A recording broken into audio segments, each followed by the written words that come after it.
All right. I am Ben Burgis. This is Give Them an Argument. I am joined by Jason Myles, podcaster, musician, author, and also by our good friend Touré Reed. It's been too long since we've done one of these.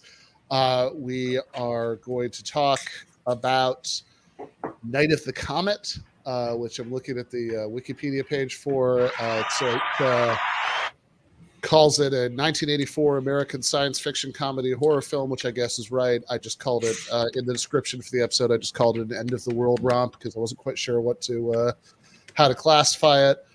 But I did watch it again this afternoon in preparation for the stream. This is the 2.5 time I've seen it since when I was living in Rosarito. I was Jason's neighbor, and I'd often come by to write on his balcony because he has a nice balcony, oceanside view. And so I was like working on some Jacobin article, and I ran out of power, and so I went inside to plug in, and he was watching this movie, and I watched like 20 minutes of it. I was like, oh, that looks pretty good. And later in the year, I watched it straight through, and I watched it again this afternoon. So, which means that my understanding from what we were saying before is I've watched it. I've done the least Night of the Comet watching of anybody on the screen by far. It's one of my favorite Christmas movies. I look at it as a Christmas movie. Anything that happens during Christmas for me is a Christmas movie. So Gremlins, Christmas movie. Die Hard, Christmas movie. Lethal Weapon, Christmas movie. I mean, Gremlins and Die Hard I can understand because there's like actually Christmas shit going on. You hear a few things on the radio about, can you believe that there are only 11 days left till Christmas and stuff like that. But that's about the extent of the Christmas. Hector shows up in a Santa Claus suit. You're right. Remember? Robert Beltran. She says, "Oh, you're so cute in a Santa Claus suit." That was the lady's last words. Yeah. That's plenty.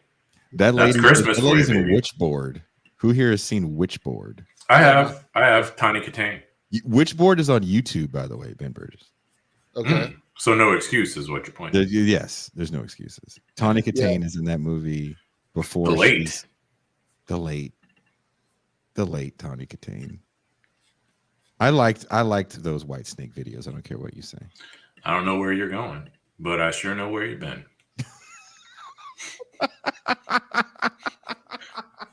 You better get back on the movie because me and Touré are going to have an hour-long conversation about White Snake guitar players. Yeah, that's fair enough. I just saw you sent the group chat a playlist of your 25 top Megadeth songs, and I was thinking it's like, man, what might be? Well, I like Symphony of Destruction. There are probably some others. I'm sending that to you guys as a challenge for you guys to make your top 25 Megadeth playlist. Well, Therese could be more interested than mine, is what I'm saying. But you can take the First two records and be like, they're good. The first two are good. yeah, exactly. Well, speaking of things that are available on YouTube, Night of the Comet is available on YouTube. It's actually kind of shocking because it was when I watched it last year too, and it's like I don't know how it's like stayed up there without whatever studio produced this. Didn't Canon make it? No, Canon didn't make it. No, I don't think so. So it's not New Line Cinema? No. Okay. It's definitely not New Line. I know. They did that movie, I want to say, because when Ben was at the house, he hadn't watched it. He was writing something. And I want to say it was either later that night, because I finished. It's not a very long movie. I think it might even be under 90 minutes. It's just over. Yeah. Is it just over 90 minutes? Yeah, it's like 95 minutes. There was another, maybe it was a Joe Blow horror thing, or one of those people that do really interesting little horror shorts, did something on Night of the Comet. And I was surprised at how low the budget was for that movie, for what they were able to accomplish in a city like Los Angeles in the 80s. Mm-hmm. Those scenes you see where there's nobody there, they just shot that. They were able to just get up early and shoot that. Yeah, so we're skipping ahead a little bit of the plot, but one of the lines that cracked me up the most on this rewatch, especially having spent the last year living in Los Angeles, is which line you're gonna say when when the younger sister is trying to wrap her head around the end of the world, and she, and she's like, "Oh, do you suppose this happened everywhere, like in Burbank?" That's the furthest away place she can conceptualize as Burbank. This LA person in that that's LA person now. Yeah, you're there, yeah. Which I suppose, to be fair, is about the furthest I regularly drive. But right, the Valley. We're not going out there. Too far, brother. Yeah. So yeah, this is we get a little. I'd kind of forgotten, but the movie starts with this little voiceover establishing that this is the same comet that killed the dinosaurs, and so the mechanics, I suppose, of the mass extinction events brought out by the comet are very different from what you might have read about the extinction of the dinosaurs. But it's kind of a fun thought that this is what happened there too. So everybody, but that's kind of cool, because at that time there was a new theory called the Nemesis theory that presumed that the regularity of mass extinctions might be owed to a brown dwarf. And at the same time, Halley's Comet was coming back. So they took this brand new hypothesis and then merged it with Halley's Comet's return at that time. So then it really plugged into the zeitgeist. I thought it was pretty smart of them. I would compare Halley's Comet. I don't know if Touré would agree with this. I would compare Halley's Comet to Y2K. Oh, yeah, that's a good one. That feels like a right comparison to me. Yeah. At least you didn't compare it to Freely's Comet. That's where I thought you were going to go. No, that's very forgettable group. Very forgettable group. It was no Vinnie Vincent invasion. equally as forgettable. Oh, I enjoyed the. I'm not going to crap on Vinnie Vincent because I just recently listened to some of the Makeup Off records for some of these playlists I had to make. But he was a talented songwriter and sort of an interesting shredder. Sure. I mean, he's way more interesting now. Not touching that.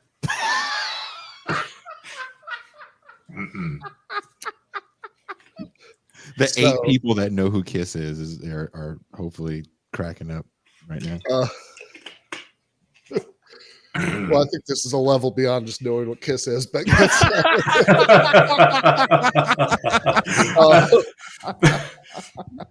So the comet is about to come.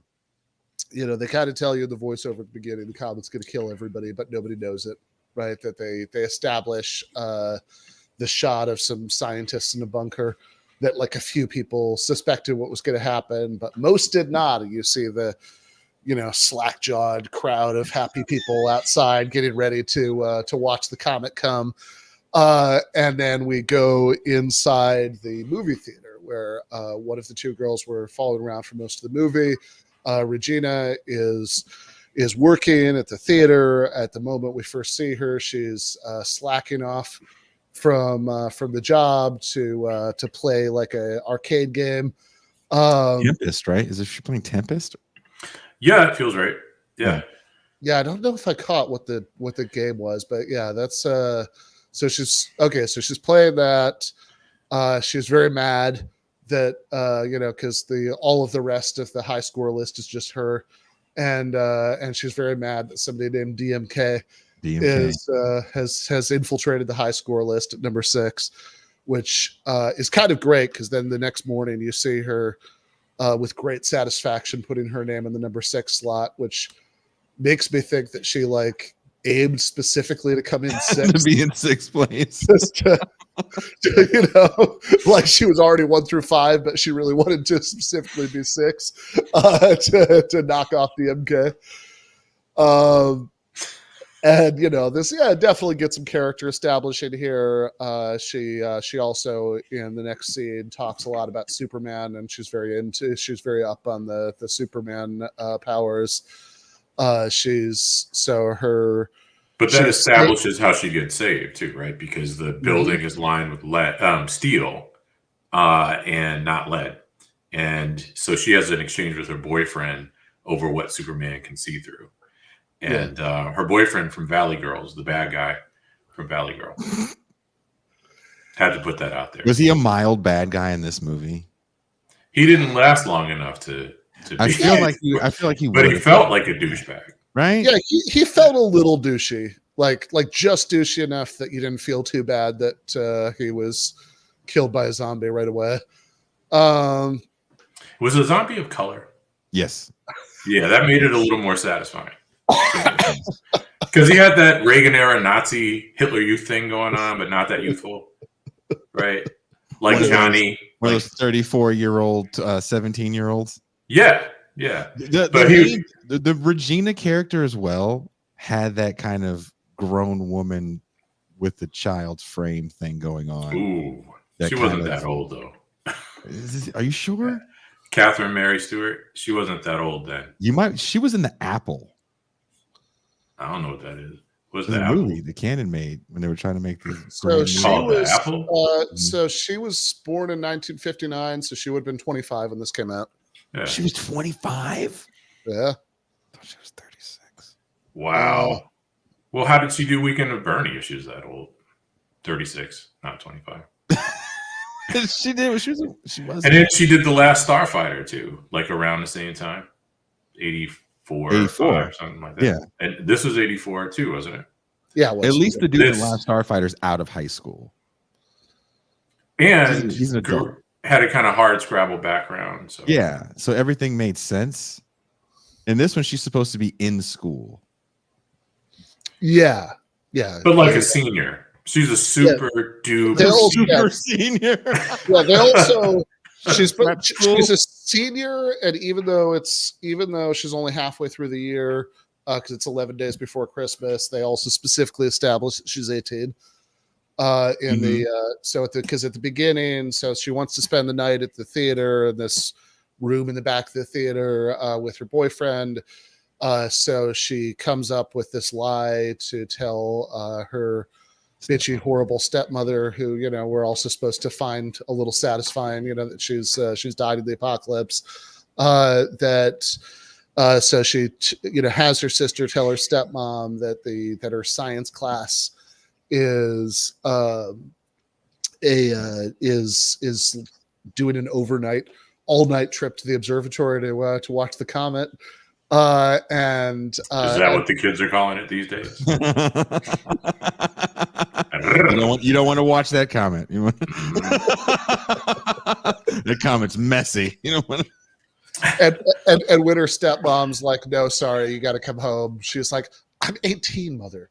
Right. So yeah, she is 18. I guess she was maybe just had like a slightly inconveniently timed birthday. So, she started, she started just in time that she was like already turned 18 by the end of the fall term of her high school last year. But yeah, they have that conversation. So she's into video games, she's into comic books. They have the conversation with her boyfriend where, she's like, oh, I'm always afraid somebody's gonna see. He's like, how's somebody gonna see? There are no windows. And she's like, well, Superman can see through walls. She's like, oh, Superman can't see through here. It's steel. It's like, you dummy. Superman can see through steel just fine. Like, it's not there. It's lead that's the problem. So very important that they're surrounded by steel, because that's why they don't die and they don't turn into zombies. And in the morning, the boyfriend leaves the theater. He's waiting for a dude to pay him some money because he loaned a movie out. He had a rare print. I can't remember what. That's what it was. Was it Night of the Dead or Day of the Dead? Was it Night of the Living Dead? It was a rare horror movie print that he had. Okay. And a friend was like, I'll pay you X amount of dollars for. There's like $110. So Day of the Dead didn't come out until the year after this. So couldn't 85? Yeah, I just looked. Dawn? Was it Dawn then? Could have been Dawn. Yeah, I mean, I actually thought about Day of the Dead when I was watching it, because there's the scene where the little sister is having zombie nightmares, and she like does this very hard wake up that's very, very similar to a scene in Day of the Dead. But yeah, this does predate it. So it's okay. So it's something like that, right? So he has the rare print, and it like belongs to the theater, because he said they'll be in trouble. Yeah. Right? Yeah. So that's why he opens the door, because he's going to. There's a knocking at the door, which is at the zombie, and he thinks it's the guy that's supposed to give him the money for the film. Mm-hmm. And you remember when he got it in Kill Bill? Because we would see him many years he is later the guy in for Kill Bill, huh? He was now don't hate me for this. I'm just quoting. He was the guy who owned the Pussy Wagon. The Chuck, and he liked to fuck. Yeah, I remember Chuck. Oh God, that guy has played an asshole in every role. Yeah, and then in Breaking Bad, he was the leader of the neo-Nazis. Do you think sometimes that you just can't typecast that? Like, you can't act anymore? It's like, yeah, it's just who he is. The only time that I'd seen him not play that kind of douchebag was in a Roger Corman film that was one of the mini Alien ripoffs. Oh, which one? Galaxy of the Stars? Not Galaxy of Terror, but yeah, Galaxy of Terror is the Alien ripoff. Well, there's a number of them, because there's like Inseminoids, which is no,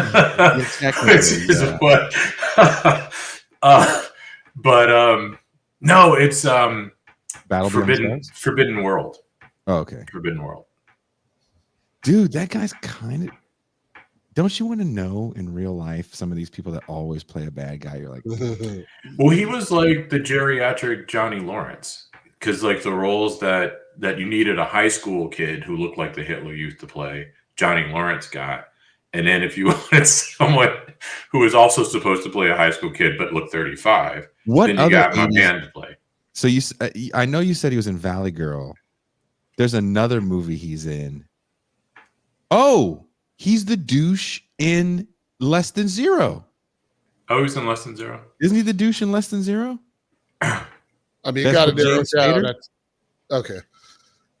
The guy that's always with James Spader. Yeah. I've only seen that movie once. It's been a very long time, because I was mostly, I supposed to like, oh shit, they made a movie. There was a movie of Less Than Zero. It's like, oh, this is a very strangely unrelated thing to the book Less Than Zero. Only thing I think the same is The Party. So his name is Michael Bowen. Michael Bowen. And is he in Less Than Zero? Let's see. I think he's the guy. Bill. Is he Bill in Less Than Zero? What year is that? 80 what? 89. 89. In 89, he was in Season of Fear, Mortal Passions, The Ryan White Story. Oh, really? Yeah. Less than zero is 87 now. So he was in less than zero. Less than zero. You're right, 87. Can we say for the record, and I'm not a Rick Rubin fan at all, but he curated maybe one of the best movie soundtracks of the 80s. Cool. And apparently he was only 1 year older than Reg, Catherine Mary Stewart. I mean, they were both too old in that movie. Oh, yeah, but he really looked too old, I thought. Yeah, I thought he looked older than her. Well, were there statutory laws at that time? Yes, there were statutory laws. I don't think there was no statutory laws. You just gave me an R. Kelly flashback. What do you mean by teenage? Hold on.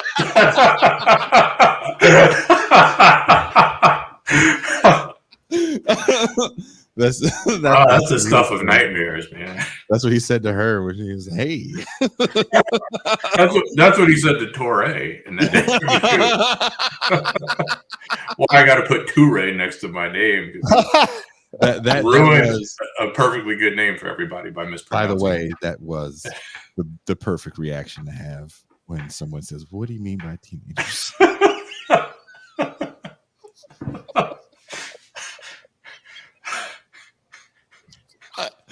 Because the look on that man's face of what the fuck did you do? Well, I mean, the look on R. Kelly's face, priceless in a horrifying way. Because he was like serious.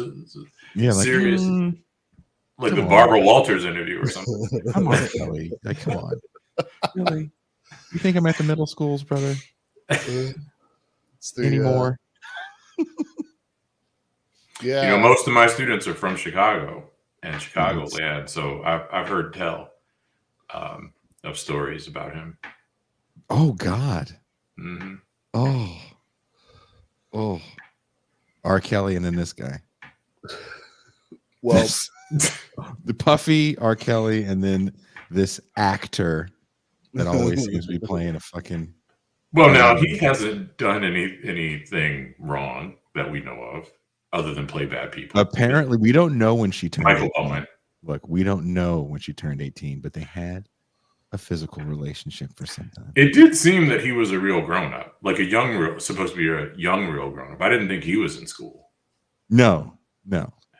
Didn't he have the motorcycle? That was like his motorcycle. Yeah, he owned a motorcycle. I don't think they said anything to establish like what he did in life, other than her.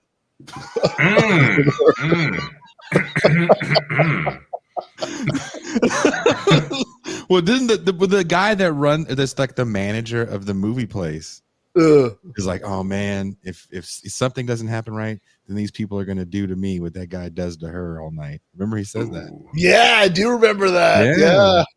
Yeah, dude, I'm telling you, that dude, kind of a pedo.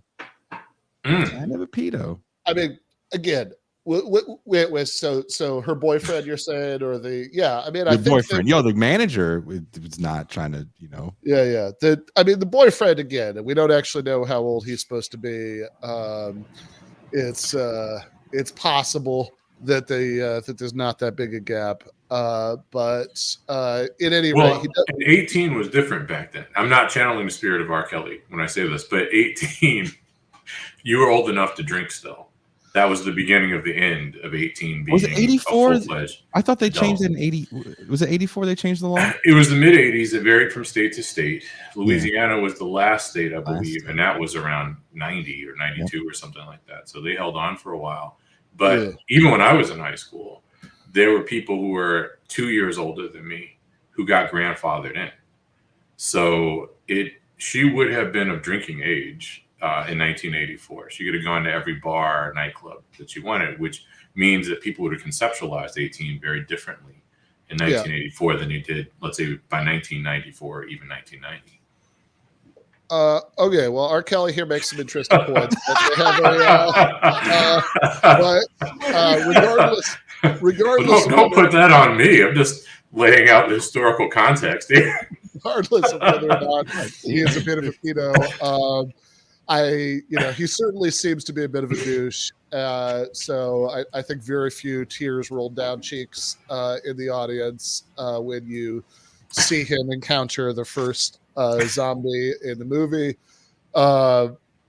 and it's it sort of becomes clear over the course of the movie that the deal is if you were entirely surrounded by steel when the comet came by, you're fine, nothing happened to you. If you were outside looking at it, you just turn into dust instantly. And if something somewhere in between those things happened to you, then you have then you, I guess, maybe depending on where it was on the spectrum between those, you maybe that very night turned into a zombie, or you slowly start to deteriorate, have some memory loss, and eventually become a zombie. We establish by the end of the movie, and then presumably eventually turn into dust if enough time has passed. So yeah, that guy is killed by a zombie of color while Regina CGI in action. Yes. Or DIE. Nah. It's true. Yeah. Yeah. And they talk. They do talk. Yeah. These are not. These are sort of. Yeah. I guess they.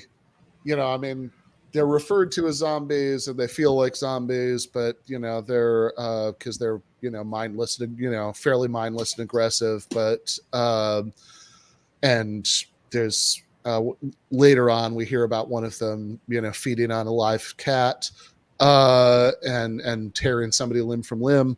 But yeah, they do talk. So there definitely do seem to be some cognitive function still going on with the zombies. I guess to be fair, but in decline. Yeah, declining definitely cognitive functions. Yeah. I guess to be fair, the Return of the Living Dead zombies talk too. That's where the brains thing comes from. Bring more cops. Yes, exactly. I love that movie. One of the best lines ever.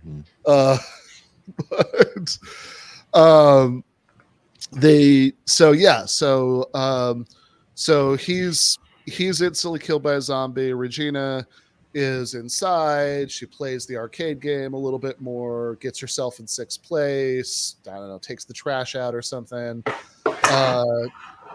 Then accidentally locks the door behind her, so she has to go around back where she sees her boyfriend's keys and some evidence that he's dead. And she's confronted by the zombie in the alleyway. And this is also very important for what happens in the rest of the movie, that that she tells him, hey, I'm warning you. I've been taught. I know how to take care of myself. And as you're watching this, think, okay, that's cute, right? She was she take their stepmom take her to take like Krav Maga at the Y after like class. But as it turns out, no. As it very quickly turns out, no. She really knows how to take care of herself. Her father's a Green Beret. Yeah, they say something actually earlier than this when they at the house about how when your father gets back. Yeah. Yes, at the Comet party, the Sandinistas don't kill him, exactly. Although then later on, it's a little bit confusing because they say that, which suggests this is Nicaragua, but then later they say something about Honduras. You get the sense that none of these people know the difference between Nicaragua or Honduras, or particularly care. There's some angry brown people there. That's all they needed to know. They speak Spanish. Yeah, they speak Spanish. Yeah, Daddy is Southern Mexico. Yeah, Daddy is off in one of the angry brown people countries. That's which there's not Mexico. One of the other ones. But that's what kind of makes this movie interesting because of the cast of people in it. I had never seen a movie with a Latino main character. Mm-hmm. And that was obvious to me even as a kid because they make so many racist jokes. Well, and as a love interest too, as a white lady, and you can contrast that. I don't remember Nightmare on Elm Street would have come out around the same time, and the Latino love interest in that one of the blonde Shiksa, they were ambiguous about his race because of the concern about blowback. He lied about his ethnicity, so his name was different than his real name. I think he actually goes by his real name now, but he tried to be Italian. Yeah, that makes sense classic, in that context. Yeah, so it's and they don't pull any punches about him being Latino, because part of the, we're going to get to it. He goes, I have to go back to San Diego and see my mom, and Hector, and she just makes when they first meet some. She makes some. She's. It's kind of funny. I was thinking about that as we're talking about her initial boyfriend's douchiness. It's like, yeah, she's like lightly racist, but it's like I think the view of the movie is that she's too pretty to hold that against her too much. So well, it's her dad, right? Her dad's a military man. Yeah, and true. They seem to be military kids, but they don't seem to move a lot, which is weird because they're Super Valley girls. And they do have this. If you remember, the little sister has this massive American flag in her room. Mm-hmm.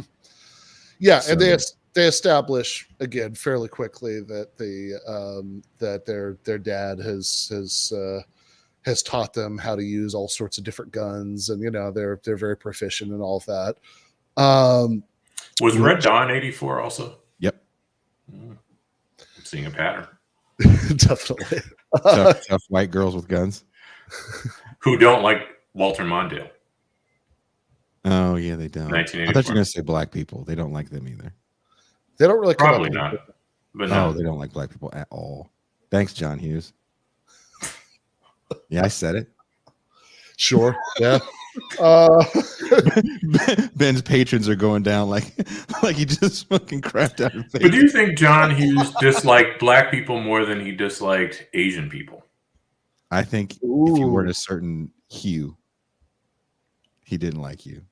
He definitely non-white. He definitely didn't see color because there was none in his movies.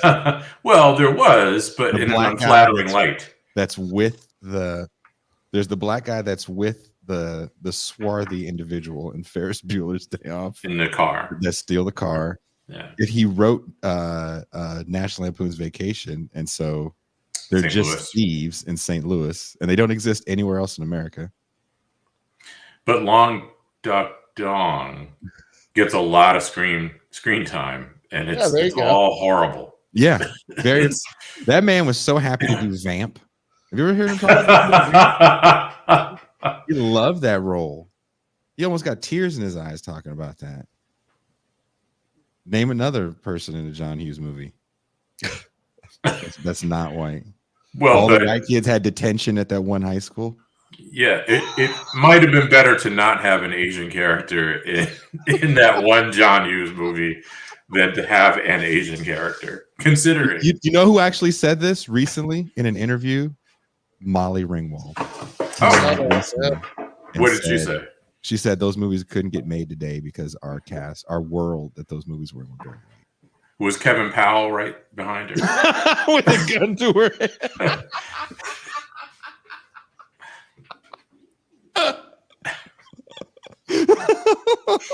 Now say race plus power. Those places, say it. There it is. You need a Kevin Powell meme. We've got all those Dr. Umar memes. They can complement each other. I believe if Kevin Powell was like, "Yeah, I don't date white women," I was like, "Nah, I believe it. You seem like too much of an a-hole." Umar, not buying it. Not at all.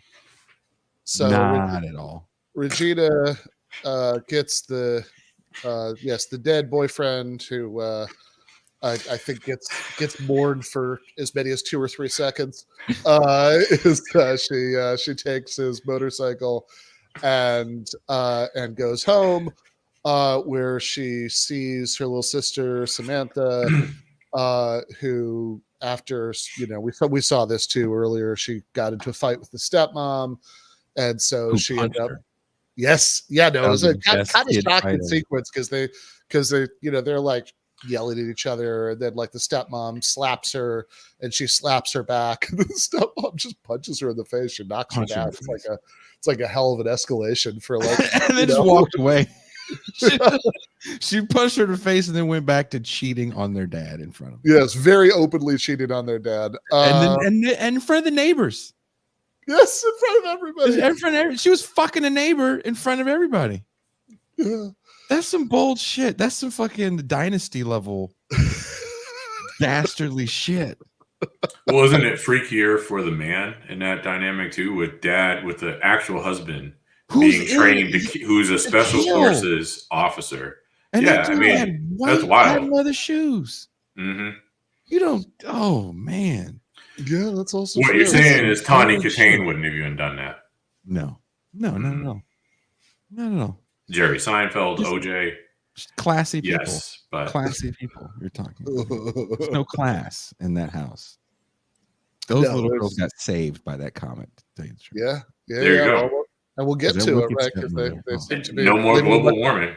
Much more conservative lifestyle by the end of the movie, but yeah. So she spent the night in the storage shed, steel. So she's still fine, and takes a little convincing, but the Regina manages to demonstrate to her that everybody's turned to dust, except for a few zombies, and they go out, but then they hear the radio station, and radio station still seems to be going just fine. This is also a little bit funny because I don't know what the actual station was they were listening to, if they ever established that. But what's up? K-Rock. Yeah, I mean, there's yeah. So I know I've expressed to you before, like, since moving here, I find it really hilarious listening to the KLOS, the classic rock station, because it's like everything about it, I'm pretty sure, is completely unchanged from 1984. You should go there and see if that's where they shot this. I thought they shot it at the K-Rock studios. I could be wrong. No, you're probably right, but but yeah, right down to the call-ins, which is amazing because I don't understand calling. Who's still calling in radio in 2024 when you could like literally just ask your phone to play you any song that's ever been recorded. They want to win $6,000 for the Power Hour. Who's the station that gives you more? Yeah. So they go to the station, but it turns out that it's all automated. That they're I guess everybody worked on the station was already on Christmas vacation, and they just have pre-recorded content playing. But this is the point where Hector first comes on, and he like points a gun at them. Seems like it's gonna be really bad, but then it turns out he just wants to make sure that they're not zombies. And he tells us a little bit about zombies, gives us a little bit more information about them. There's a pretty she's actually we definitely get a moment of Regina being kind of astonishingly racist for a second, like when she's like, he has like so first she's just like, it's just sort of mildly weird and shitty Hector, right? She doesn't know what's going on, Hector. And then there's a point where he takes out the gun and shows it to her, and she's like, that might be all right for date night in the barrio. But we need something with a little bit, exactly. Best line in the movie. There's also there's an interesting change. And if you think about another movie that comes out in 1984, that is one of my favorite films of all time, and that is Ninja 3: The Domination. And if you remember that classic piece of cinema. Somehow I don't, but yeah, go on. Okay, well, hey, you're the one missing out, not me. Okay. So that movie starts off with a ninja for no good reason, just killing everybody at a golf course. Sure. And then going on to slaughter about 19 police officers before he kind of not really on his way to dying passes his spirit onto a lowly power line worker / aerobics instructor / ninja. And sure, the one officer that survived the massacre, not more than like 5 minutes after it's over, is hitting on that woman. And you're like, damn, didn't you just lose everybody that you knew? and you're just hitting on this lady like nothing happened. I found that funny. And also in this movie, the world's come to an end. Everybody you know is dead. You just made a few really off-color comments to this dude you just met. And then like that, the next scene, they're like, hey, what the fuck? You know, they're just like... Well, I will say... 1984. I will say it's not quite that, right? They do establish in dialogue later that she did not, in fact, make it with Hector the night before. No, she didn't, but still... Although it's very clearly implied that she plans to do so in the future, and it's safe for her to hook up with a Mexican guy now that everybody white is dead. Damn, right? Damn. I mean, even Dr. Umar could get down with it. Like that's why she was racist in the first place, because she was like, I just have to. This is my peer pressure. My social status in life says, and the movies say I have to be a dick to you. And then when she realized that, as her sister points out a couple times, he's literally the last man on earth. Like, guess I'm fucking a Mexican tonight. Yeah. Jesus Christ. Yeah. So that's how you solve racism. Just make people think the world's over. There you go. Yeah, he goes working The Walking Dead. What if they got the idea from this? Like they may have this movie. I hope so. Speaking of getting ideas, I did see according to the Wikipedia for this movie, received positive reviews according to Rotten Tomatoes, has since become a cult film, influencing the creation of Buffy Summers, which I guess I can see. That makes sense. And a little sister. Buffy's such a perfect combination of both sisters. Totally. Yep. And also, this is like, comes up in 1 second, but there's a scene where the little sister Samantha holds up the leash because the dog's turned to dust and says, "Oh, Buffy," right? So that was the dog's name. Oh, but interesting. Yeah. But and we should add, this movie moves very quickly. It does. Yeah. You can watch it and before you know it, it's over.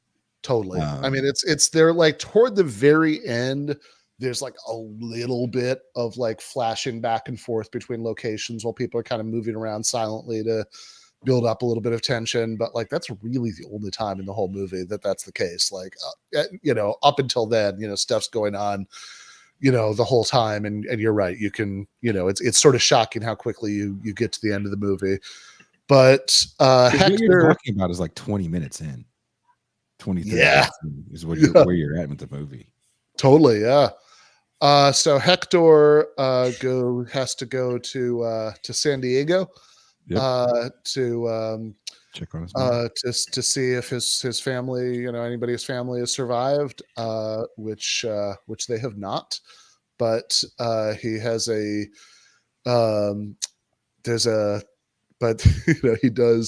he does encounter like a zombie little kid who presumably he ends up shooting off screen, but because he gets out of the encounter fine. But it's at least established that he's a good guy and he really doesn't want to kill a little kid, even if he's a zombie.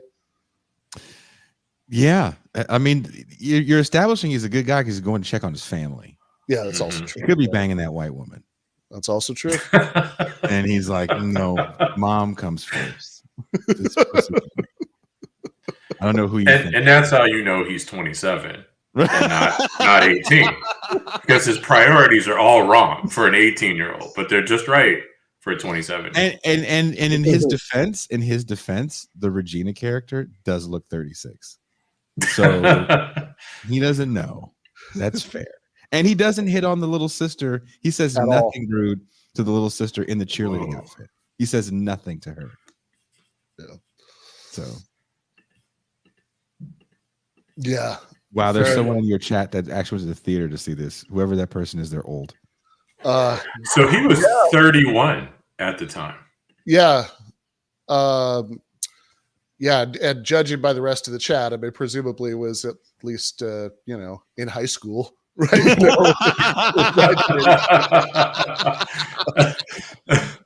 I thought the casting of the girls and everybody in the movie is really good. One of the things that makes this movie to me so amazing years later watching it again is finding out I think they did it on like a $300 and some $1,000 budget, which is insane. 700,000. It was 700,000. Okay. Yeah. I knew it was under $1 million. Yes. That they did this movie with. And a lot of the shots, there's like forced perspective shots. There's really good practical effects in the movie. And you have to, when you're doing a low budget film, especially when you're trying to get scenes like they do in LA, now you can just CGI it. Yeah, but at the time, I mean, they would have had to clear off a lot of streets to get some of these shots that we see. And you got to permit that. Yeah. They didn't. And you said it was an these were early morning shots. Were early morning shoots, and also like they used certain filters on the sky, and then they didn't have to use filters at other times of the day. I mean, you live in LA; it's a little different than it was in '84, but not much better when it comes to the smog. Yeah. I mean, that definitely did date it. The smog reference at the beginning of the movie. So yeah, while Hector is in San Diego, the girls practice shooting at cars, fight about boys, and then go out shopping. Except, of course, that this, they say, "Oh, do you have your MasterCard?" No. Well, that's great, because you don't need it. Right. So this is the little end of the world fantasy. It's, it's like Dawn of the Dead, right? This is like for a lot of people, I mean, that's like a classic, like, sort of thing that people see as fun and fantasize about is living in the mall. Personally, I don't see the appeal, but I try to talk them into moving to the mall. Teenagers in the 80s. I mean, if the food court is working, I know, Teray. I tried to talk him into this Tuesday. Yeah. Really? Because we were literally walking around the mall, and they were like, "Oh, there are apartments right here." I was like, "Jesus, no!" I had I'm not. I've already lived in places that felt way too much like I was living in a mall. It's in the mall, Teray. Yeah, this has zero appeal to me. But I just thought, but in 1984, it would have been paradise. Yeah, it'd be paradise for a teenager. Maybe. I mean, there is a creep factor to living in the mall as a grown man. Yes, that is also true. But even aside from that, I kind of like, you wake up and walk down a Cinnabon. I'd rather live somewhere where it was like I had like a porch I could write on. It's kind of quiet. This is like the mall in 1984 or 2024 is not checking into these boxes for me. But no. Ben, you just described chapter 1 of things that white people like. Now I understand why Jason and I are more attached to the food court in the mall and HVAC than you. Teray, I look. I don't know why it seems so cool to me when I looked up that first time, because the whole mall that we go to in TJ in Tijuana, it's odd. It's very odd because it feels like you just walked to an underground city, doesn't it, Ben? Yeah. And you see these apartments upstairs, and I was like, they can't be real apartments. And then you see people coming in and out of, like, no, that's their house. Oh, it's like Land of the Dead. I mean, there's no zombies. Yeah, that's minus the zombies. Minus the zombies. Yeah. Well, that we know of. The Dawn of the Dead, living in the mall fantasy. Here it's you can go out to the stores and just grab things, without paying for them, and you have the whole place to yourself, or so they think. And so there's this classic sequence that there's girls just want to have fun, play in the background while they try things on. There's a line where the little sister asks,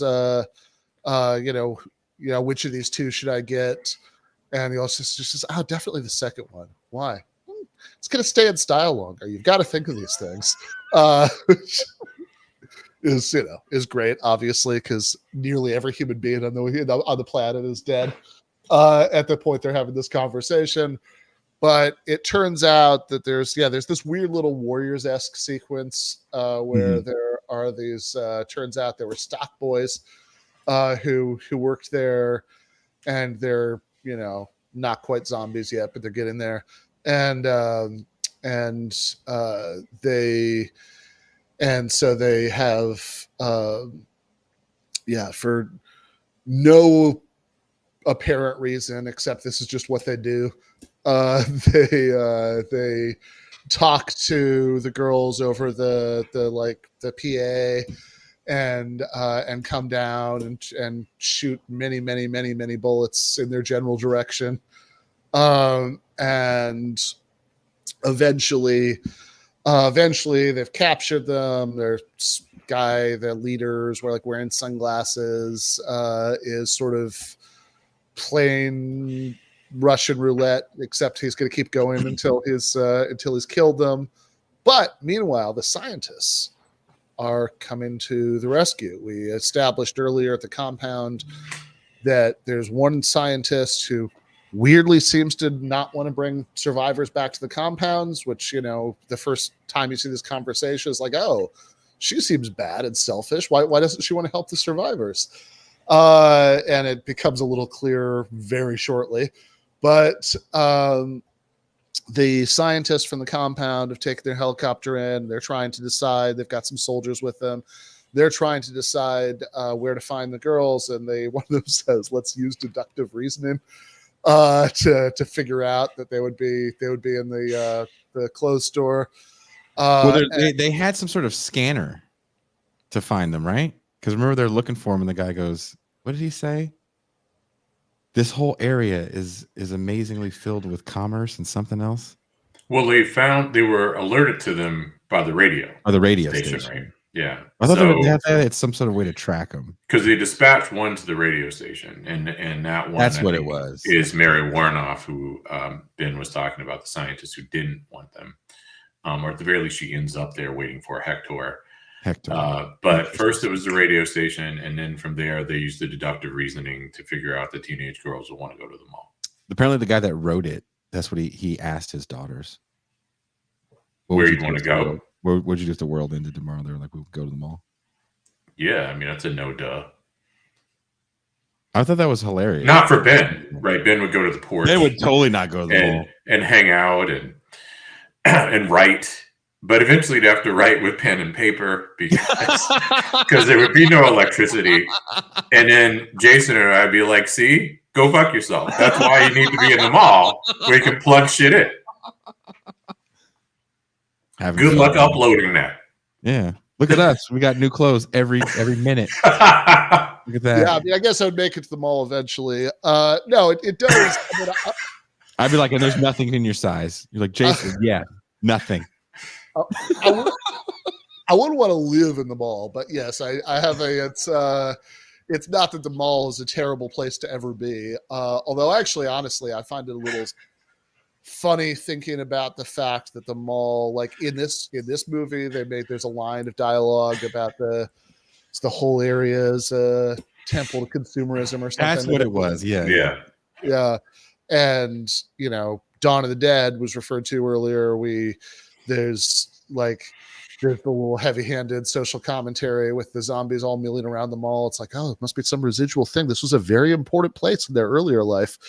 And so it's like that was the mall in movies in this era is like the ultimate symbol of vapid, horrible consumerism. And I've got to say now it's like, man, at least people were like all in the same physical place together. That seems kind of better. I remember a few years ago, pre-COVID, I was back where I grew up in Michigan, went out to the mall to like grab something last minute, the mall that I used to go to all the time growing up.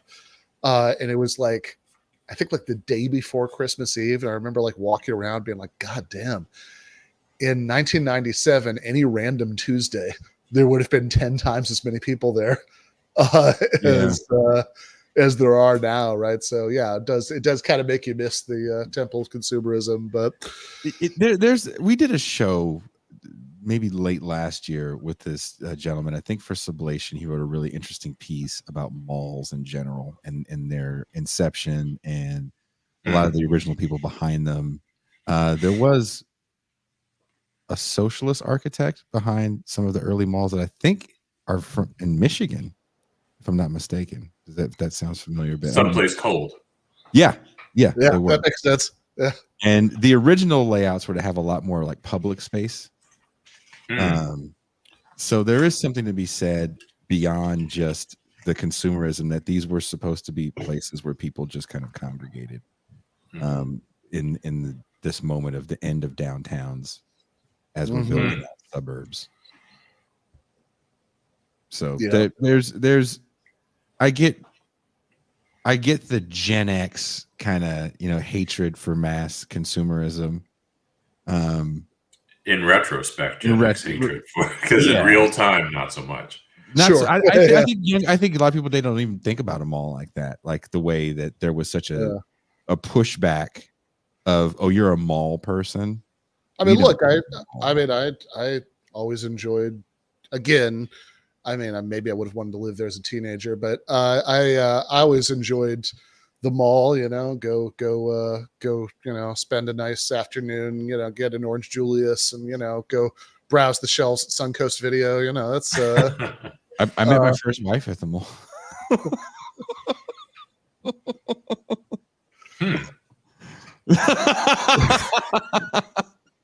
Okay, was her name Reg?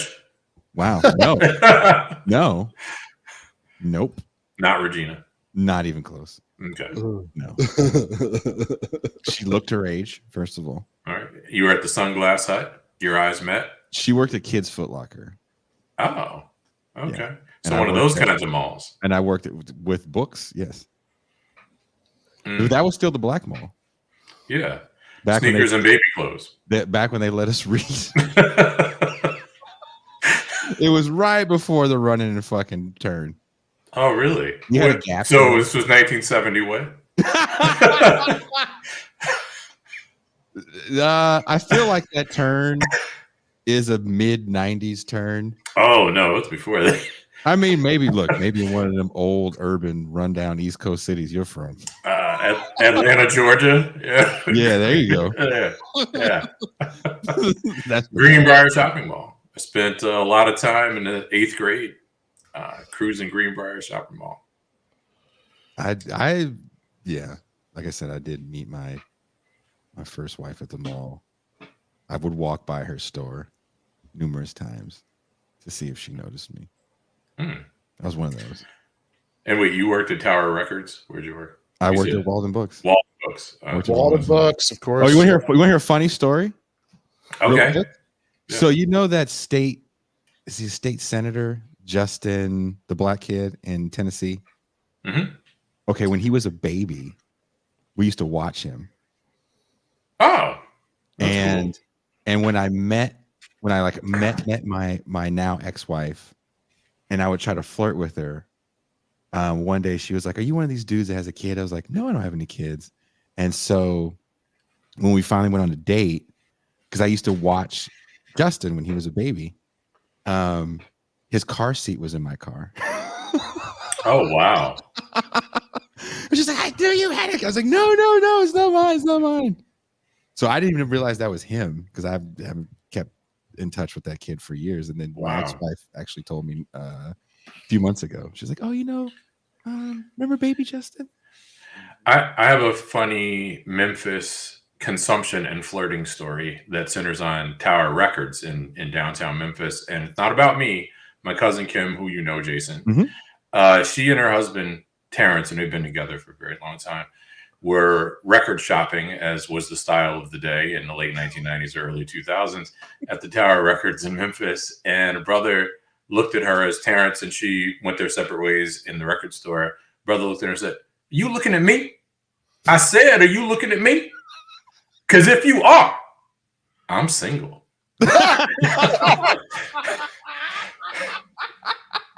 Awesome. She fell out. He picked the right woman to flirt that way with, but of course she's married. So, would you use that line, Ben? On the porch while writing, just screaming at random women. Swatting the flies. Some homeless man was yelling at me. I believe he was writing his homeless memoirs.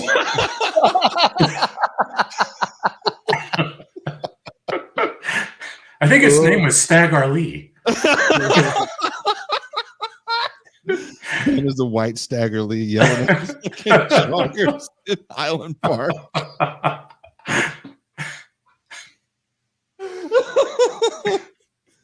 That man's not homeless. That's Ben Burgis. Oh man.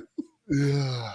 So they get rescued from the Warriors gang at the mall, and but it turns out it is out of the frying pan into the fire. That so first it seems like everything's going to be fine. The younger sister, Samantha, stays with the female scientist who didn't want to do all this to see if Hector comes back, while Regina goes off with the other scientists back to the compound.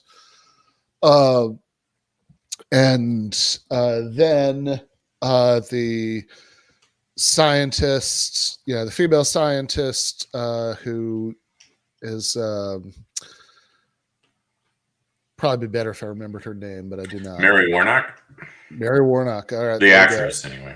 Yeah, that's fine. I'll just call her Mary Warnock. It just sounds bad after a few times. Keep calling her the female scientist. It's like I think that's a novelty. Is that how you yell at them when they?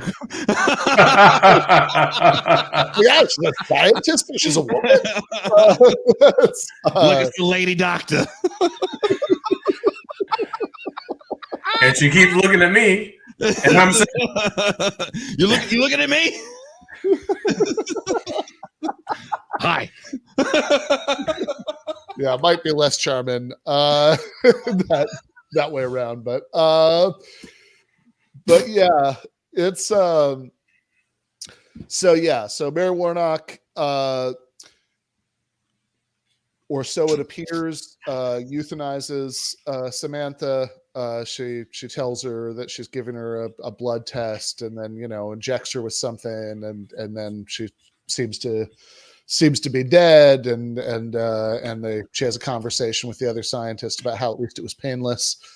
And then we go back to the compound where Reg is being asked a bunch of medical questions. That Have you ever had hepatitis? Thought I was pregnant once. That's not important. She goes, what did she say? Yes, it was the scariest 3 weeks of my life. Exactly. Because that old man's not using protection. her 35-year-old boyfriend. Her 35-year-old boyfriend? That guy's not. Oh, no. He's going to the children raw because he's a dirty piece of shit. For all we know, that guy was 19. Could have been, but man. Just a year older than her. He needs to stop in real life. if that's the case. Yeah. Jesus. Well, fair enough. But the casualness of that exchange was another window onto 18 and 1984. Yeah. No, that's very true, right? That she's like, it's just sort of assumed in the universe of the movie. This is just like, oh yeah, this is just this sort of like way that charming, kind of flaky, SoCal girls would talk, who are that age. It's like, oh yeah, I had a pregnancy scare, whatever. So then so he asked her all these questions, but eventually she's like, hey, where's my sister? Shouldn't she be here by now? And he's like, oh yeah, she's dead. We killed her. Sorry. And walks out. I kind of wondered if his willingness to do that quite so blatantly and with so little thought to how she would react to it was supposed to have to do with the cognitive decline, because you do see this a lot. Like Mary Warnock says a couple things about how her memory is starting to go because of the deteriorating effects. She's constantly checking, right? Because she's the scientist that's constantly writing down like what day it is, so she can know what she remembers. Yeah. So her memory's starting to go. She's starting to forget how to spell certain words, and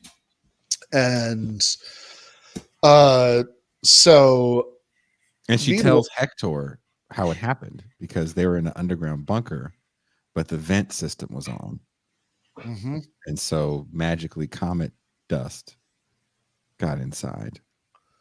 and it took them longer to decompose. And she tells Hector that the quote unquote evil doctor, who also always plays an asshole in movies too. That's true. Is trying to find some sort of serum from survivors. Imagining a transfusion may resolve the issue. Yeah. Yeah, which is, it seems, so earlier, like when Mary Warnock is first saying, oh, come on, there's no point to this, whatever. It seems very weird because the other scientists like, what, you just want to give up? And she's like, yeah, I do. It's like, well, why would she want that?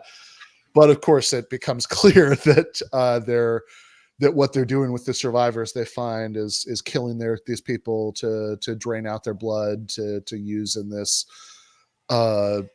very obviously quixotic attempt to get a serum that's like, how's this supposed to work, right? I mean, there's warp speed and there's warped speed, but I mean, like these people have like maybe days left, and they're so the idea that they're going to come up with the serum to reverse the effects, even if it is possible in the amount of time they have left, seems totally delusional. But they're focused on it, and that's why they're killing these people. There's a incredibly creepy scene where there are these like young kids who've been picked up as survivors, who they tell them.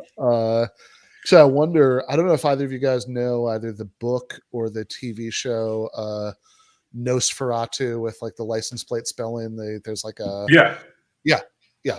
So I wonder if this was an influence on that, because the thing that they tell the little kids to when they're about to like put them under is, oh, it's okay, this is it's not like a shot, this is just you're gonna giggle a little bit and then you're gonna pass out, and when you wake up you'll be at the North Pole with Santa.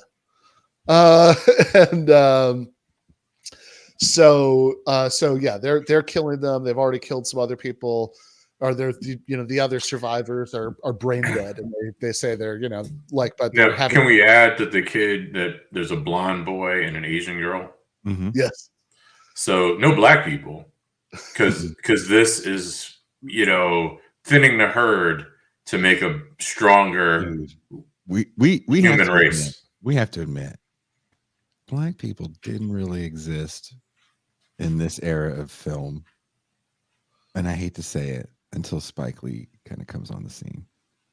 Well, they existed insofar as they showed up, they got killed quickly, and you moved on. I mean, Apollo didn't have to die in Rocky IV. Throw the towel in. I mean, that's true. But then you had, Keith David makes it to the end of the thing. Yaphet Kotto makes it pretty close to the end of Alien. That white lady got him killed. That's what happened. It really pissed me off. Just shoot the flamethrower, dude. The black kid survives to the end of Dream Warriors. But what do they do in part 4? But then they kill him in the next one. Yeah, they killed him in the next sassy one. Man. What do they do to that sassy man in part 4? Oh my god, dude! Look at sassiest big dude ever. He got in part 4, dude. He got it. I mean, if you know why he lived in part 3? Nightmare on Elm Street, so they could kill him in part 4. No, they're going to die in the next one. I mean, come on, dude. He lived in part 3 because they forgot. That's how he lived in part 3. There you go. Oh shit, he's still alive. Fuck did we not? Oh shit, okay. He's in. Fuck it. It's too late. We don't have enough money to cut him. Fuck it, he's in. Like, think about these movies. Yeah, but I thought, I liked this movie and loved it as a kid, but I thought it was really uncomfortable that you don't see any black people, except maybe the zombie who kills the Nazi guy, Nazi 35-year-old boyfriend.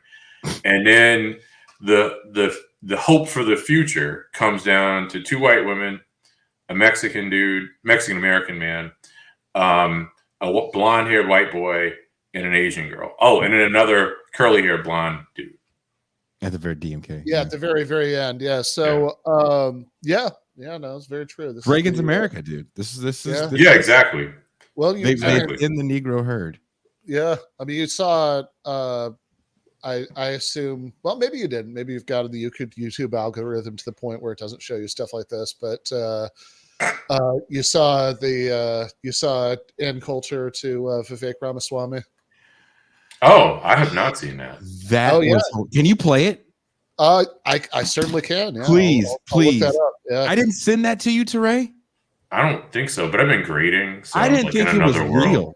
So. I didn't think it was. No. Side note. Sorab, who runs Compact, did some speaking thing with Ann Coulter, and we're Facebook friends, and so I was like, is that fucking Ann Coulter? And all these people writing. And so the only comment I wrote was, is she like her character in the Boondocks? And his only response was, ha ha. Yeah, because it might be that she is. I think she just is. Here we go. You are so bright and articulate, and I guess I can call you articulate since you're not an American Black. Oh, and I agreed with many, many things you said during, in fact, probably more than most other candidates when you were running for president, but I still would not have voted for you because you're an Indian. Yep.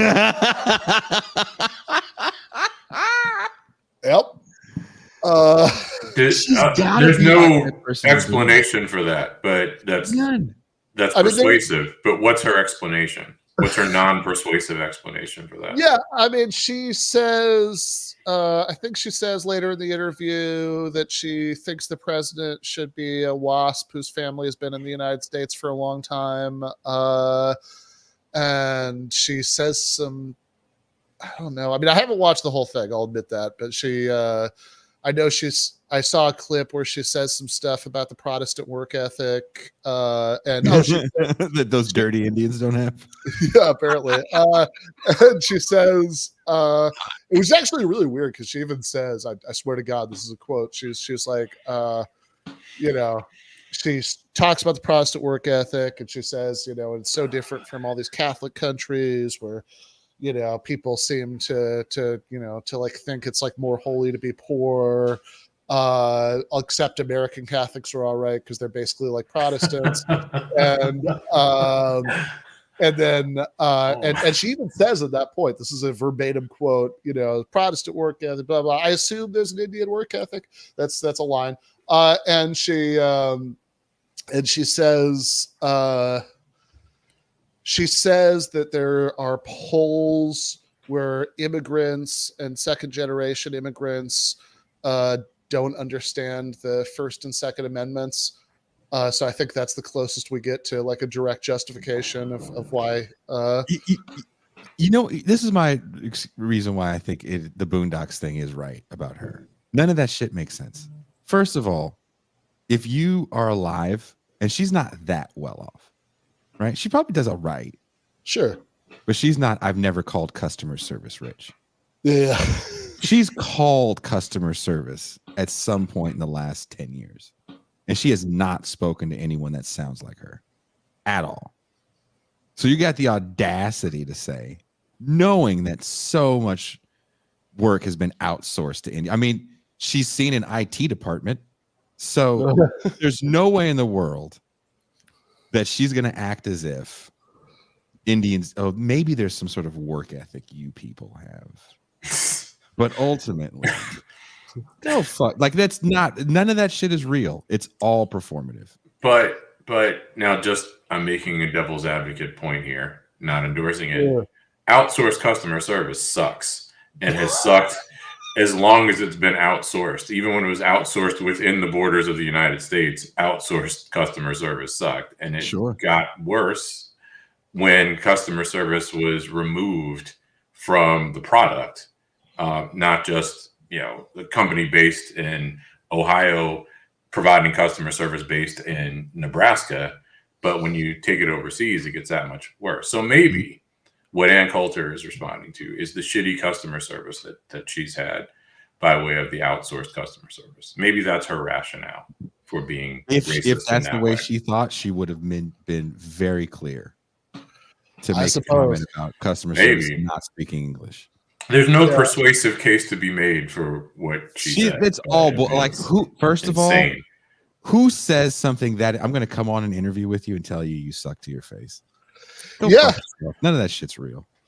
Yeah, but she would go out on a date with him. It sounded like you're very articulate and smooth, and she famously did have a relationship with Dinesh D'Souza, right? So, how about that work ethic?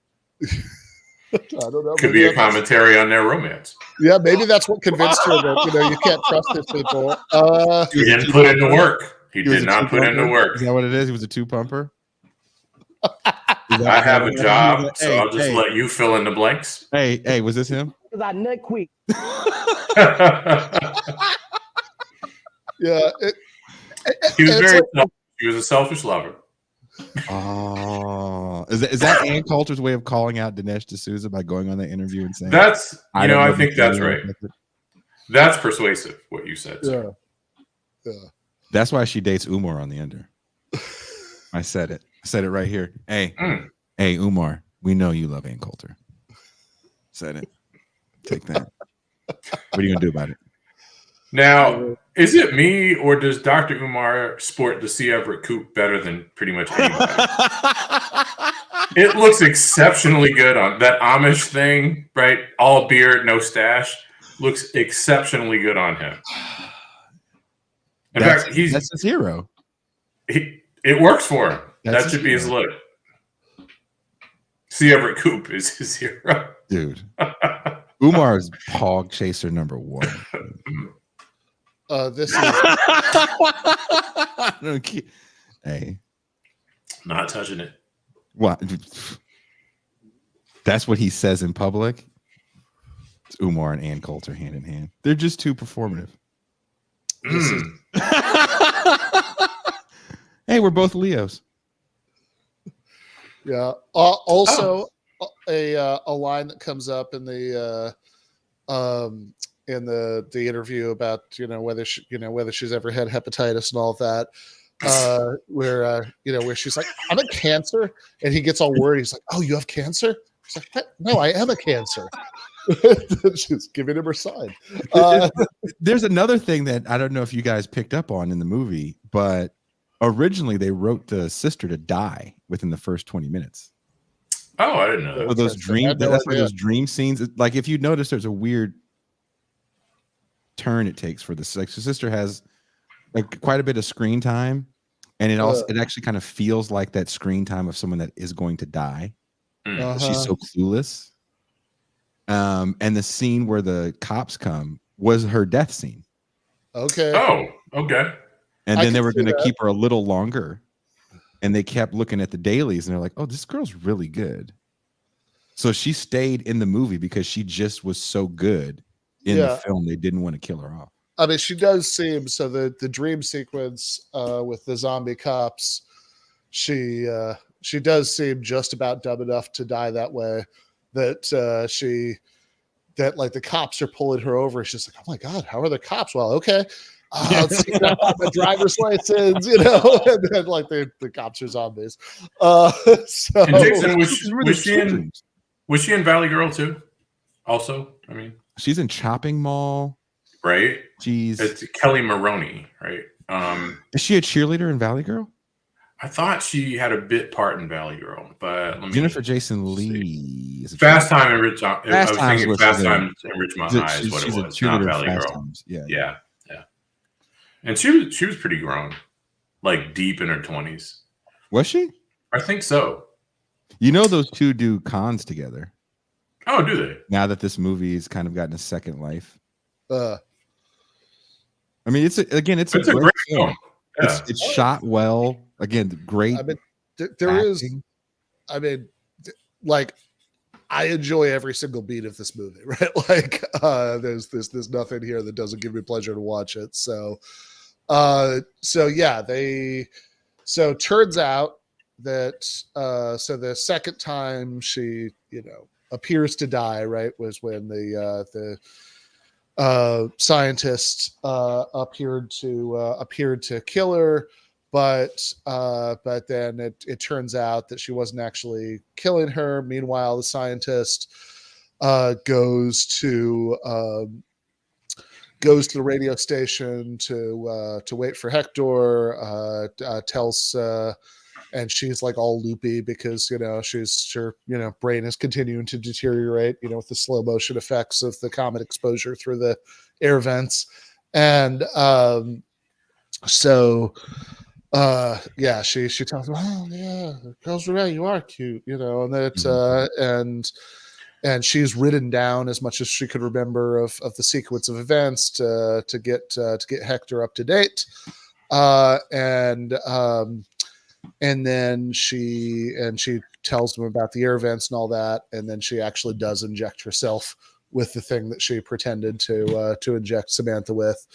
So Hector and Samantha go off to ride to the rescue to the compound. There's some running around, but basically they manage to rescue the girl, rescue Reg, and Reg has already rescued the two little kids, the blonde kid and the Asian kid, and then they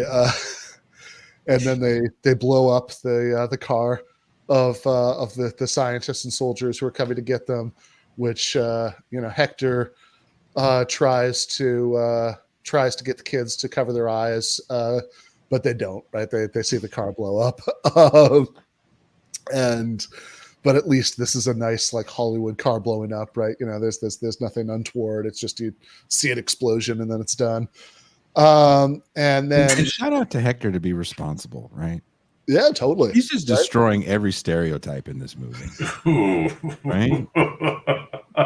He's one of the good ones. Right? He's like a long. He's not like the other ones.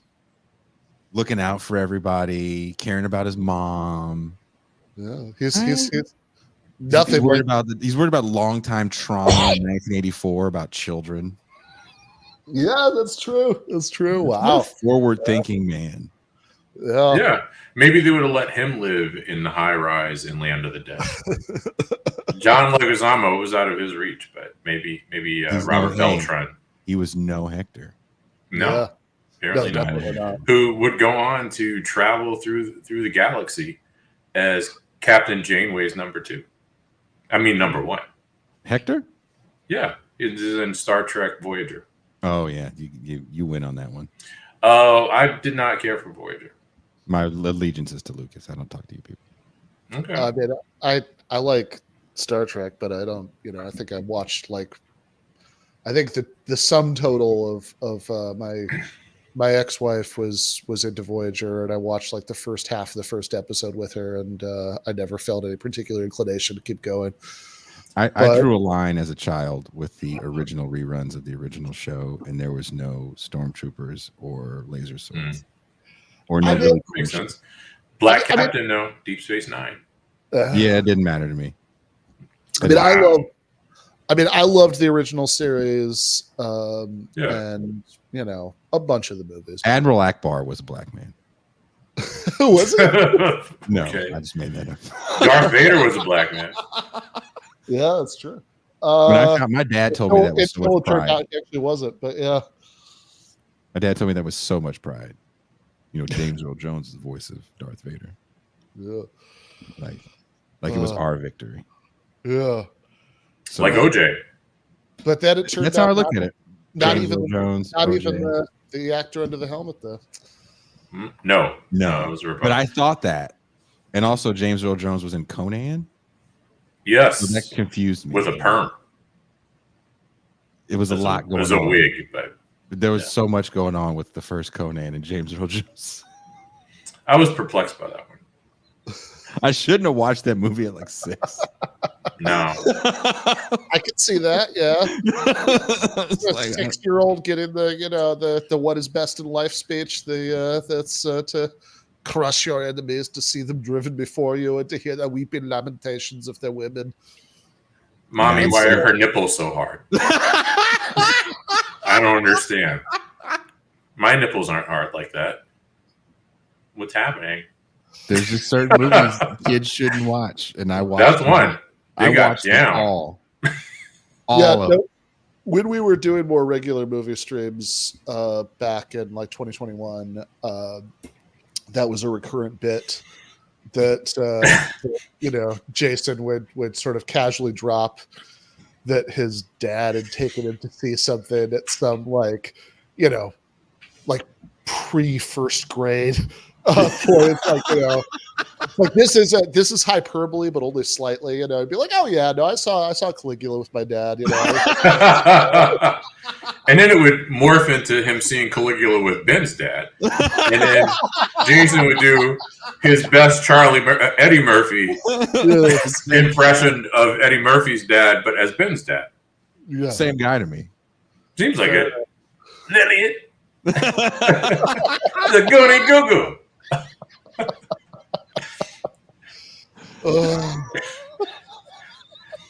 I went down a Tyrone Green rabbit hole not too long ago, and that was good. Did I send you that Eddie? You sent me the Eddie Murphy.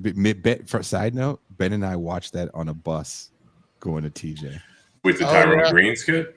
The CILO, my landlord, and the subsequent one with the art show. That was hilarious. That had the ring of verisimilitude.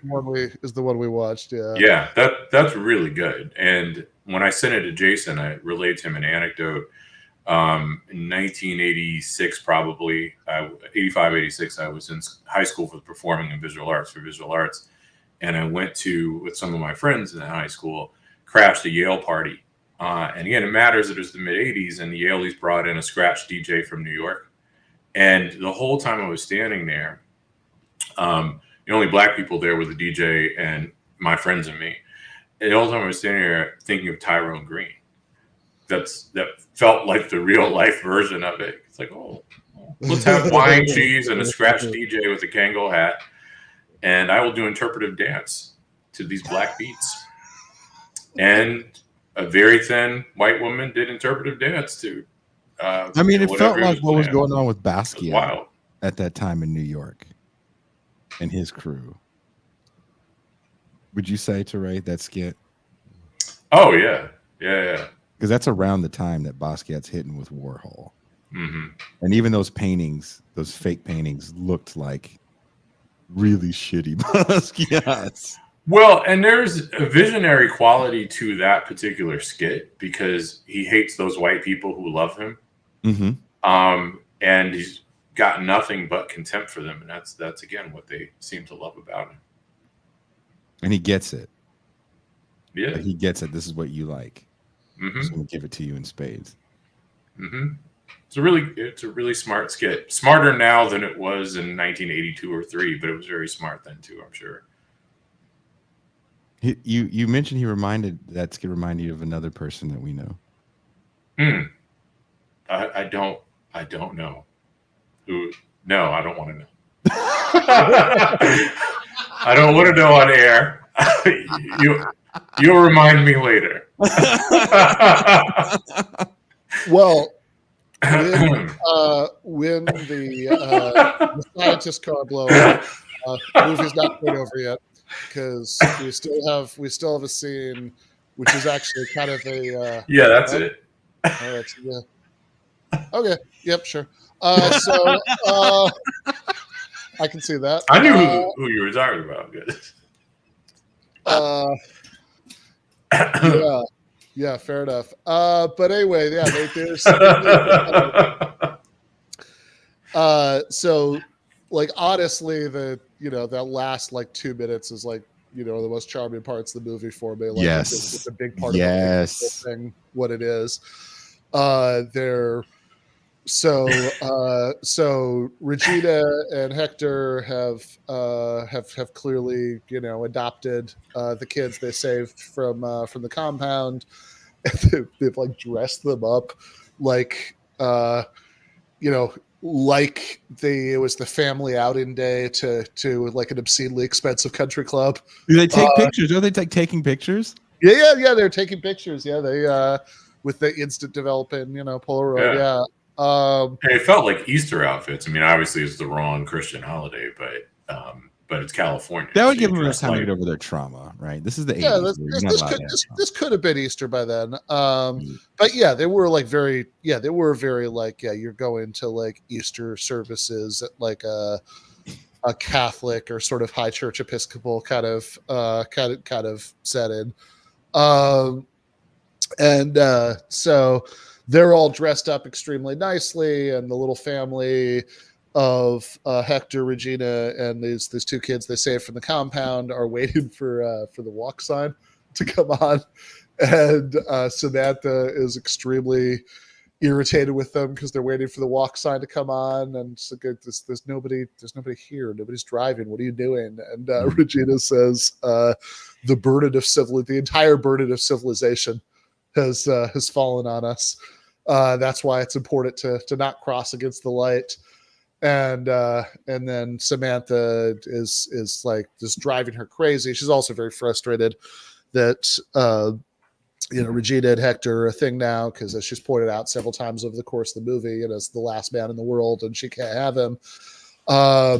And there's also actually a pretty funny conversation earlier in the movie, where she's like, oh, well, maybe Hector's gay. You said he didn't try to fuck you last night, so gay, right?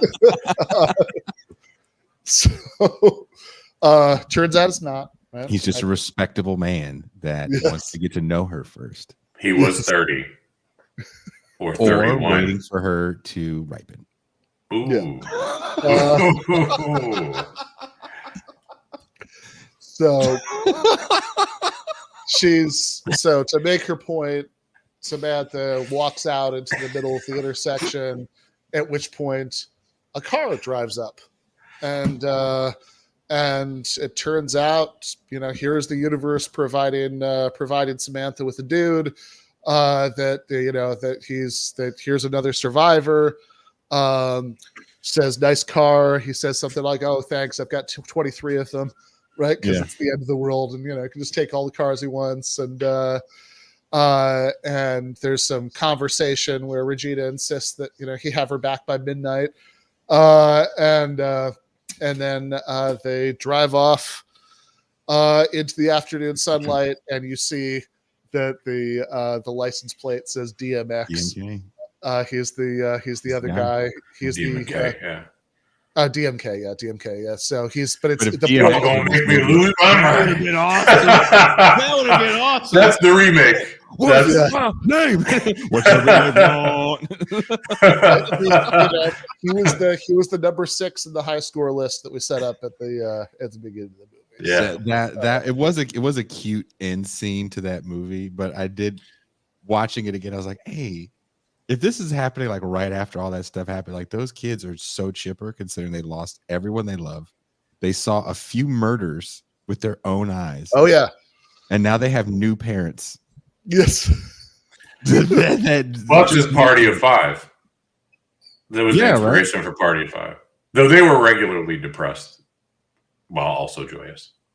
But these kids, man, they're so chipper in the 80s. Like you could lose. They did kill all the black people, and that probably boosted the moods of a lot of people. I think that's what it was. That white kid was like, "I'm making every basketball team. This is Reagan's America." Like, fuck, I'm about to star in all the sports, kickball champion, biggest dick in the locker room. Like, I'm winning everything. Wow, I think you're right. It's what a time to be alive. The 80s were a sucky time to be a black person. People forget about how like so actually the date would be different, but it's like the Louis C.K. joke about time travel. Yeah, for white people, time travel for white people. Yeah, it's like time travel is strictly a white privilege. It's like give a black guy a time machine, be like, yeah, nothing before. And I think he says like 1980, maybe, right? It's like nothing before 1980. Thanks. No, like nothing before 1990. Once blaxploitation movies were deemed like persona non grata, we don't want to do these anymore. They're not cost effective. Yeah. And then there was such a pushback on a lot of those actors. You really don't, especially when science fiction movies become a thing after Star Wars. you really stop seeing so many. You get a token here and there. Billy D. Williams. Billy D. Williams. It almost felt like diversity hires. Oh, well, that was definitely what it was, because there was a lot of pushback from Black Americans with regard to the complete absence of Blacks in the Star Wars universe. And while part of that was a misread, how come there are no Black people in the future? Yeah. Well, it's not the future. It's not even our galaxy. A galaxy far, far away. Yeah. Yeah. But still, the absence of representation, Lucas responded to with Billy D. Williams. So here's one for you. Mm-hmm. I don't know if that compensates for the droids who were basically playing the parts of Black people in Hollywood films in the golden age of Hollywood. Right. Mm-hmm. Oh, okay, boss. What you want me to translate now? You know, just call me C3PO. Where's we going, Master Luke? I was going to navigate the star system for you. Swamp. You know, see, if you could translate R2D2, that's what he would have sounded like. Whereas I do find it very stupid when people sort of assume that like anything that happens in a work of fiction is like endorsed by the author's authorial perspective if nobody explicitly says it's bad or whatever. Obviously, I think that's silly. That said, it is a little bit funny that the like very fucking beginning of Star Wars, the heroes go into a slave market, and and it's just not an issue at any point. Right? No. It's like, oh yeah, one of the robots ran away. Well, let's get in the hovercraft and go run them down. That's what you do. Or they had that torture room where they're like, they see the feet, the little droid feet, and they're branding them. Mm-hmm.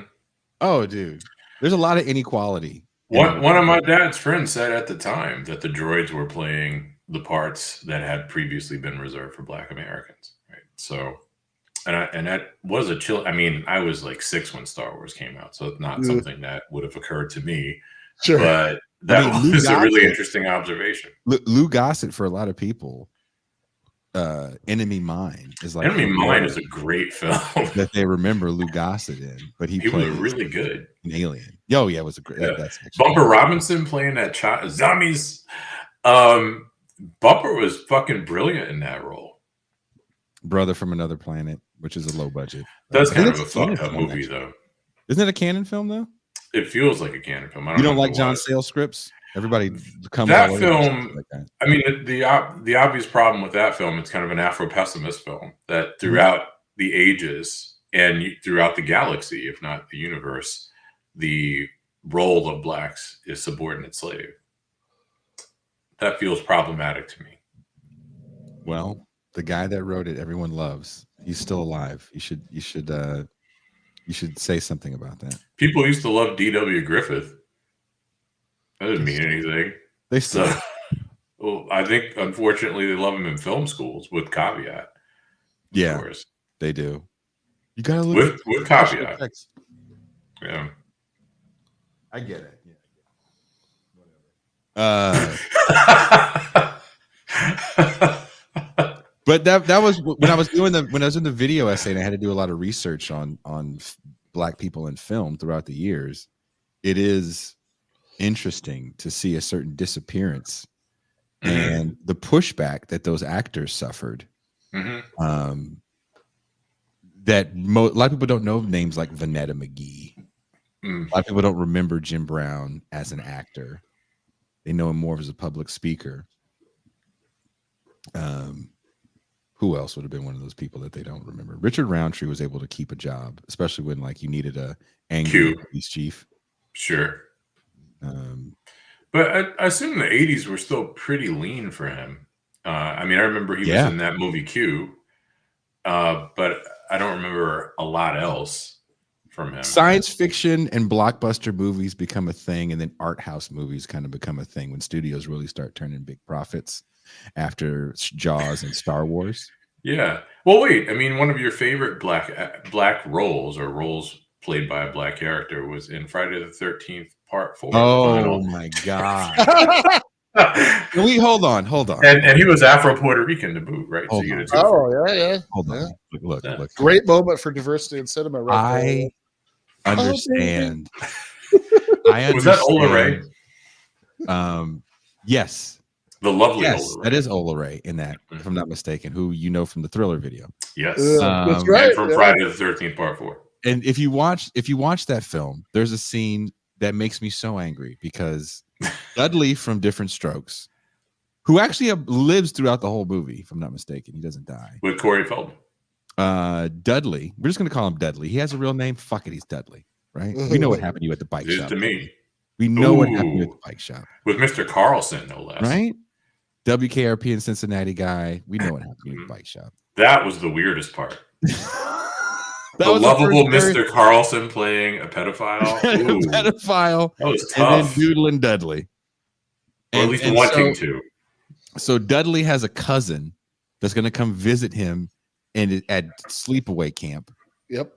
And his cousin is some sort of rock star. That's cool, right? And his cousin comes with his girlfriend, and all of a sudden, he's had bad enchiladas, and he has to find an outhouse. Dudley does stay in a house. There's a house there. But he was sleeping, the cousin or whatever was sleeping in his van. I don't give a fuck. There's still a house there. Yeah, I would go to the house. Yes, the house. You can shit in the house. It is weird that there's no point where, where like, yeah, perhaps the kid could be like, hey, you could actually just come in the house. I'm sure it'd be cool. Like, the guy isn't old enough to remember only going through the back door. Like, he knows that he can walk through the front. It's 1984. He can go through the front door. But it's Reagan's America, so maybe he was too old to enter the house given his race. They will accept prepubescent black boys in the home, like Dudley. Even Turbo and Ozone. Even Turbo and Ozone, when they went to Kelly's dad's house for the dinner, went through the front door. That's true. This dude decides to go with his girlfriend to an outhouse. How does a city dude even know to look for an outhouse? That's what I'm talking about.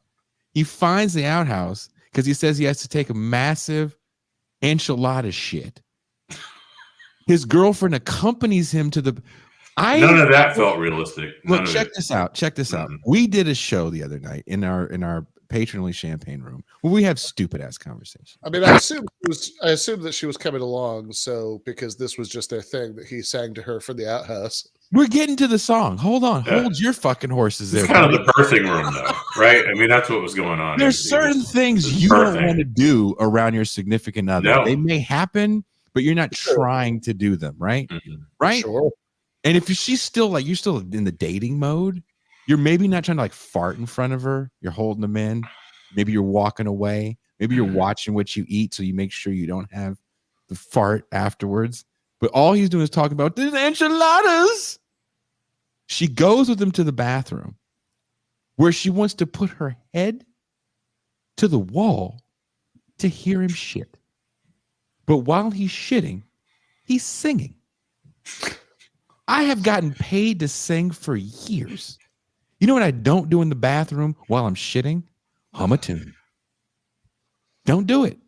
Don't know anyone that does. I lived in a warehouse where I was around some of the greatest singers this world has ever known. My room was built next to the bathroom. I heard every fart. I heard people holding in farts. I know who doesn't wash their hands. I heard it all. You know what I didn't hear? Singing. Baby. Ooh, baby. Not one person sang while they shit. Not one. Because the Snow White dwarves weren't living with you in the warehouse. I'm not even trying to be funny about platinum selling artists that have dropped deuces. Emphasis on deuces. Yes. Nobody sang. Nobody sang while they pissed. Nobody sang. And these motherfuckers are doing a goddamn duet. Who does that? Not Kelly Clarkson. That's what I learned. Touré, you've been married for how many years? 5. You've been together for how many years? Ooh, close to 2 decades. 2 decades. Long time. Have you ever hummed a tune, taken a shit with your with their ear to the door? God no. All right. So that's so what I'm hearing is that's the next movie you want to talk about. I've never. That's the only scene. And Ben, you know how many ridiculous films I watch. You've watched a few with me. I have. That's the scene that I'm like, that's too much. You've gone too far. No one sings with their significant, baby, baby. And that's what you're singing while you're taking a shit? Well, Like that was the. he couldn't sing When You Think of Love, Do Your Heart Beat, because that was already taken in Trading Places. So. He wasn't even singing like a popular song of the day. He The probably original. was. And they were like, we can't clear that. So just make something up real black. Now, what other ways can you make Ben very uncomfortable? I don't think that makes Ben uncomfortable. I think Ben's just pissed off about that too. He's like, who the fuck sings while they're taking a shit? No, I actually did recently go through every single Friday the 13th movie. I haven't rewatched Jason X yet, but and I suppose if I were really gonna go for the perfect streak, I'd watch Freddy versus Jason for the 10,000th time. But yes, and those movies blur together. There's obviously lots of ridiculous shit in all of them. But yeah, watching that movie again, that did really hit me. Right? That's just watching Jason pick someone up in a sleeping bag. Yeah. And bashed him on a tree. Yeah. Made more sense to watching him come alive because a lightning storm happened. Made more sense to me. And I go, nah, okay, that's bad. Maybe it's plausible. Yeah, no, well, be fair. There was a lightning storm and drops the mask. Right. That's true. So That's all it takes. Watching to some kid that's supposed to have been underwater for the last million years just jump out at the end of the first one with some goofy mongoloid face. Ooh. That's more plausible to me than some dude taking a shit with his girlfriend's ear to the wall. Like, hey, no. Who does that? No one does that. If you do that, leave it in Ben's comments. If you're a person that you're a shit peeper, you're a fucking shit peeper. There you go. There you go. You leave it in the comments and say it with pride. I like to peep when people poop. You say it with pride. Chuck Berry. Indeed. Yes. I refuse to believe that anyone like that exists. I was talking to There's more. I was talking to a young lady the other day, and we were having this conversation. Like, hey, if we're over here, would you want to cuddle when we watch the movie? And she and you know what she said? She said, well, what did we eat beforehand? Because she knew if we were both under the covers and we had ribs, she might bust ass. You don't want to bust ass on a first date. More or less than listen to it. So Ben's got this one. You want to go ahead and wrap this up, buddy? Look on his face. Yeah.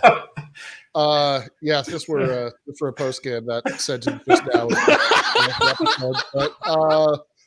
But yeah. Well, we'll see everybody next month when Down Friday the 13th, part 5. Actually, if I remember the rest of it, it's actually just generally probably one of the shittiest of those movies, right? Because this is the part 5. Yeah, isn't it? Right? Because this is if New Beginning, was that what that was? No, the final chapter number 4. Ben's right. Because Dudley is the one where the dad is the killer. Exactly. So Friday the 13th. Yeah, the final chapter, right? So this is that's 4. It's a New Beginning. The final chapter is 4 with Corey Feldman. Okay. No, I think it's 5, dude. No, it's 4. Somebody tell us. Ben will look it up. Yeah, I'll look it up.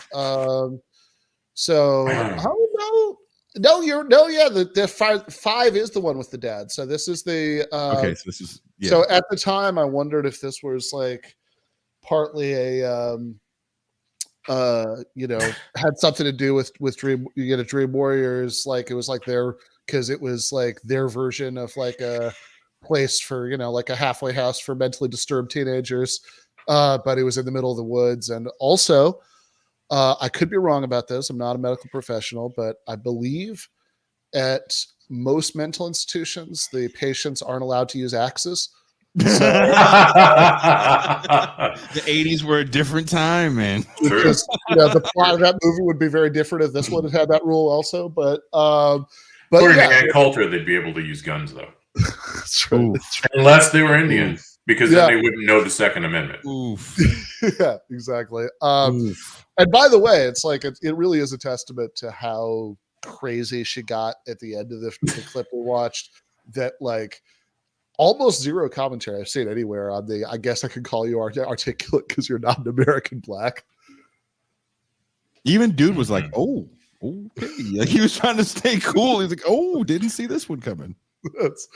I wonder how Mindy's brother would have reacted to that one. Yeah, but yeah, number 5 is the one where they made the fascinating choice to do a Friday the 13th movie without Jason in it.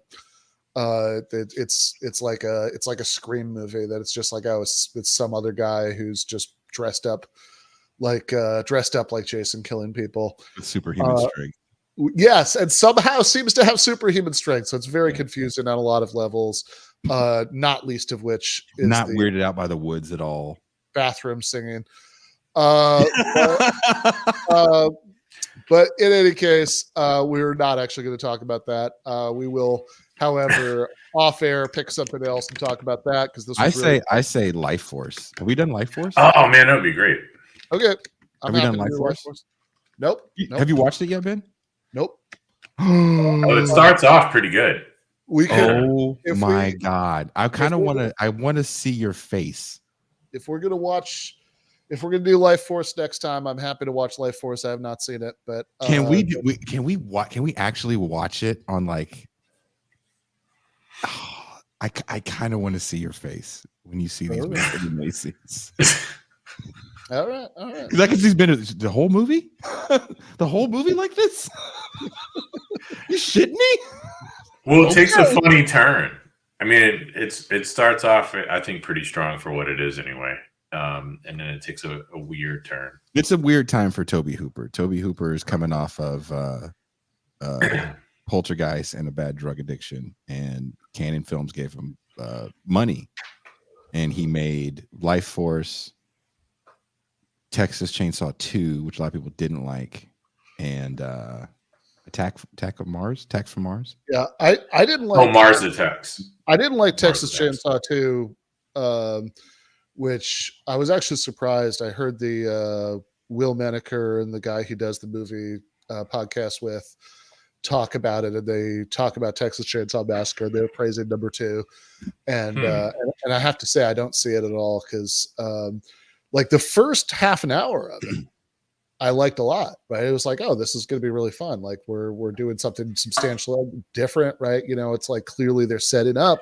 They're going to have a movie where the cannibal family is in town, right? They have all this build up that everybody's in town for the big game and the chili cook off, and it's like, yeah, like this is going to be them rampaging around this urban environment, killing people there, and that sounded like a fun movie. But then I guess they ran out of money or something, and for whatever like it was like half an hour or whatever, and they were like, you know what, never mind, let's just go back to the house and do like a slightly shittier version of the movie you already saw.